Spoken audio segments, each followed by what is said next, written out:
வணக்கம், வாழ்க வளமுடன்.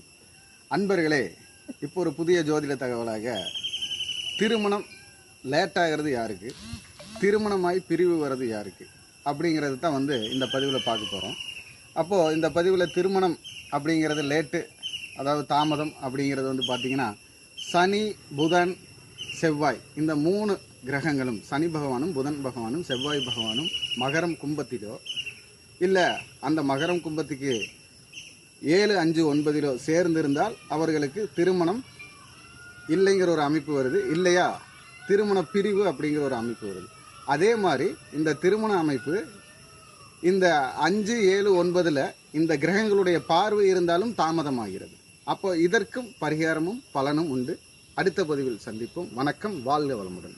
வாழ்க வளமுடன். அன்பர்களே, ஒருத்தருக்கு யோகம் செயல்படணுமா, இல்லை ஒரு யோகம் தள்ளிக்கிட்டே போகுதா, அதாவது தொழில் யோகம், திருமண யோகம், தன யோகம், சொத்து கிடைக்கக்கூடிய யோகங்கள் தள்ளிக்கொண்டே போகிறதா, அப்போ அதற்கு எந்த பாவகம் செயல்படணும் அப்படின்னு பார்த்தீங்கன்னா, 5க்கு 9ஆம் பாவகமும் 5க்கு 4ஆம் பாவகமும், அதாவது ஒருவருடைய லக்னத்திற்கு 5ஆம் பாவாதிபதிக்கு 9ஆம் பாவாதிபதி 6, 8, 12 மறைந்தால் அவர்களுக்கு சொத்து பிரச்சனை வருகிறது. அதேபோல் அவர்களுக்கு அந்த 5ஆம் பாவாதிபதி 1, 5, 9 இருந்தால் சொத்து சேர்கிறது, தொழில் வருகிறது, தனலாபம் கிடைக்கிறது. உங்கள் ஜாதகத்திலும் அந்த பதிவை பார்க்கலாம். மீண்டும் அடுத்த ஒரு நல்ல ஒரு பதிவில் சந்திக்கும் வரை நான் உங்கள் கேரளா MRK குருமணிகண்டன் ஜோதிடர். வணக்கம், வாழ்க வளமுடன்.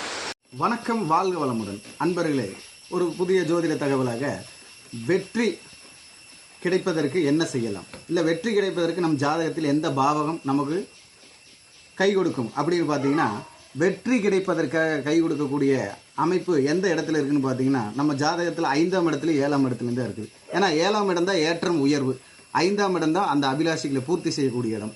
அந்த 5, 7, 6, 8, 12 மறைஞ்சதுன்னா நமக்கு வெற்றி தடைபடுன்னு அர்த்தம். அந்த 5, 7, 1, 5, 9, 4, 7, 10 இருந்தால் வெற்றியை நம்ம கைப்பிடிக்க முடியும், செயல்படுத்த முடியும்னு அர்த்தம். அந்த மாதிரி இருந்தால் உங்களுக்கும் செயல்படுத்த முடியும். மீண்டும் அடுத்த பதிவில் சந்திப்போம். வணக்கம், வாழ்க வளமுடன்.